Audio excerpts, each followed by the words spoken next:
આપણે મહાભારતના ગ્રંથ વિશે બધા જાણીએ છીએ. હવે મહાભારતની અંદર કૃષ્ણ ભગવાનને વધારે પ્રિય અર્જુન છે, પરંતુ અર્જુનને એક દિવસ શક જાય છે કે હે ભગવાન, તમે મારા કરતાં વધારે પ્રિય છે ને તમને કર્ણ છે. એ કે તમે એ કે કર્ણને વધારે તમારો પ્રિય છે, તમારી નજીક છે. એ કે ત્યારે કૃષ્ણ ભગવાન એવું કહે છે કે તારી વાત સાચી છે. એ કે મને કર્ણ વધારે પ્રિય છે. એ કે પરંતુ તું એનું કારણ જાણે છે. એ કે તો કે શું કારણ છે? તો કે ચાલ મારી સાથે.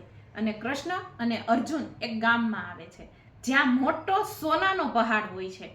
અને કૃષ્ણ એને એમ કહે છે કે તારે છે ને આ સોનાનો પહાડ આ ગામના લોકોને દાનમાં આપી દેવાનો છે. ત્યારે અર્જુન કે કાંઈ વાંધો નહીં, અને ગામના બધા લોકોને બોલાવે છે.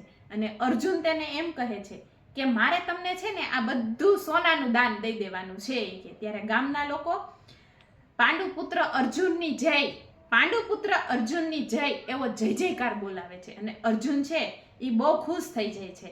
જ્યારે બીજી તરફ કૃષ્ણ ભગવાન છે ને એ કર્ણને બોલાવે છે અને કર્ણને આ આજ્ઞા કરે છે કે કર્ણ, આ જે સોનાનો પહાડ છે ને તારે આ ગામ લોકોને દાનમાં આપી દેવાનો છે. ત્યારે કર્ણ કહે છે કાંઈ વાંધો નહીં, અને તે બધા ગામના લોકોને બોલાવે છે અને ગામના લોકોને એમ કહે છે કે આ સોનાનો પહાડ છે ને એ તમારો જ છે. કે તમારે જેટલી જરૂર હોય ને તેટલી લઈ જાવી. કે ત્યારે કૃષ્ણ છે એ અર્જુનને સમજાવે છે, પરંતુ અર્જુન તો સમજી જ જાય છે કે વધારે પ્રિય કર્ણ તમને શા માટે છે. શા માટે કહે છે?